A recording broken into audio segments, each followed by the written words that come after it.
நல்லா வாயில வந்துடும் பாத்துங்க. இது நல்லா வாயில வந்துடுமா? வேணாம்.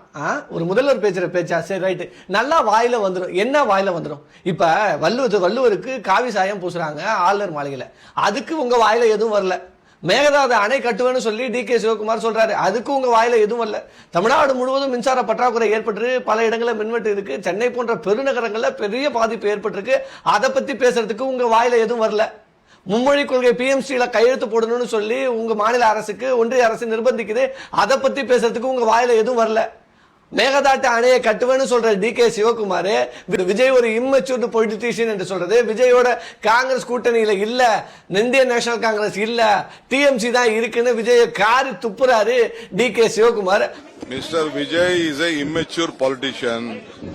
He doesn't know maturity. I think he might have that TMC with him, that's all.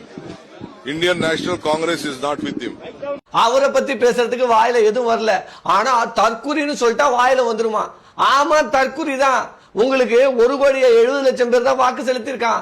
பாக்கி கிட்டத்தட்ட 2,90,00,000 பேர் தமிழ்நாட்டுல உங்களுக்கு எதிராக வாக்கு செலுத்திருக்கான். அவர்களை யாரும் இங்க தற்குறின்னு சொல்லல. அது எப்படி ஒட்டுமொத்த உங்களை சொன்னா ஒட்டுமொத்த மக்களே சொன்னதா அர்த்தமா? என்ன சார் CM சார்? அதே மாதிரி நான் என்ன சரி வேணாம். கவர்ச்சியை காட்டி. ஆமா, கவர்ச்சியை காட்டி தான் வந்தீங்க. திரை பிரபலங்கள் தான் கவர்ச்சினா சினிமா நடிகைகள் மட்டும்தான் உங்க எண்ணத்துக்கு வரும். ஏன்னா உங்களோட எண்ணங்கள் அப்படி. கவர்ச்சி நடிகைகள் தான் தோணும். கவர்ச்சி அப்படிங்கிறது ஒரு ஈர்ப்புன்னு அர்த்தம். அப்ப அதை கூட புரிஞ்சு வச்சல. சரி ரைட்டு, நீங்க எதை வச்சு ஆட்சிக்கு வந்தீங்க? நீங்க மாசத்துக்கு மாதிரி அரசியல் பண்ணிங்களா? இல்ல ஃபெடரல் காஸ்ட்ரோ மாதிரி அரசியல் பண்ணிங்களா? இல்ல யோசிமின் மாதிரி அரசியல் பண்ணிங்களா? இதெல்லாம் பண்ணி நீங்க இந்த மண்ணில் அரசியல் பண்ணீங்க, இந்த மண்ணில் ஆட்சிக்கு வந்திருக்கீங்க. அப்ப நீங்க ஒரு திரை பிரபலங்கிறதுக்குனாலதான் மக்கள் வாக்கு செலுத்தி இருக்காங்க. வேர்ல வெந்நீரை ஊத்திட்டாங்க. நாடெங்கும் கஞ்சா புழங்கி கிடக்கு. யாரு? நீங்க தான். நீங்க என்ன பல திரைப்படங்களை சமுதாய சீர்திருத்தங்களை கொண்டு வந்தீங்க. பாட்டில கொண்டா பத்தாது, அண்டாவா கொண்டா சேஸ் அடிக்க. நீங்க முதல் படத்துல மாமியாருக்கு முதுகுக்கு சோப் போட்டீங்க. உங்க படத்துல என்ன பண்ணீங்க? மக்களுக்கு நல்லதையா சொன்னீங்க? இளைஞர்களுக்கு நல்லதையா கற்பிச்சீங்க? எல்லா படத்துலயும் சிகரெட் வாயில. இவர் நல்லதை சொல்லிட்டாரா, நாட்டை திருத்திட்டாது மாதிரியும் கிராமங்கள் தோறும் இன்னைக்கு இந்த மது கலாச்சாரங்கள் ஓங்கி இருக்கு. அதுக்கு நீங்களும் ஒரு காரணம் தான் சார்.